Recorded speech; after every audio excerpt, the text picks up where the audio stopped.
These employees at Nova Scotia Sheet Metal are working on parts for rooftop air conditioning units. These are going to accepting very shortly. They don't ship anything to the United States, but most of the material they use does come from south of the border. Brian Carver expects the 25% tariffs that came into effect this morning will hit hard. Things are going to stop. Like, there will be no new projects starting because people don't have it in their budgets. Canada is the biggest supplier of steel and aluminum to America, worth a combined $35 billion. Most of it comes from Quebec. Despite that, maritime businesses are still in for a rough ride.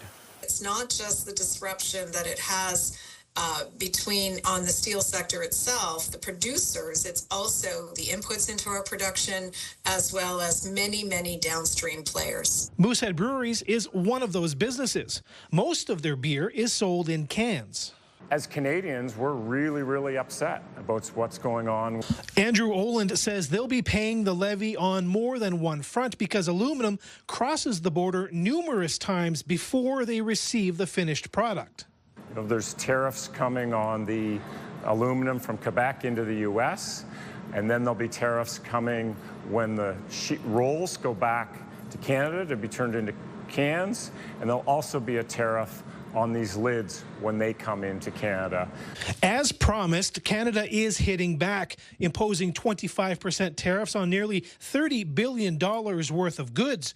$12.6 billion of that targets steel products and $3 billion in aluminum goods, starting at 12:01 a.m. tomorrow. And Todd, when tariffs were on aluminum and steel back in 2018, Brian Carver tells me it took his company 2 years to recover, so he's hoping for a quick resolution to the tariff battle this time around. No doubt. Okay, thank you, John, at Nova Scotia Sheet Metal tonight in Halifax.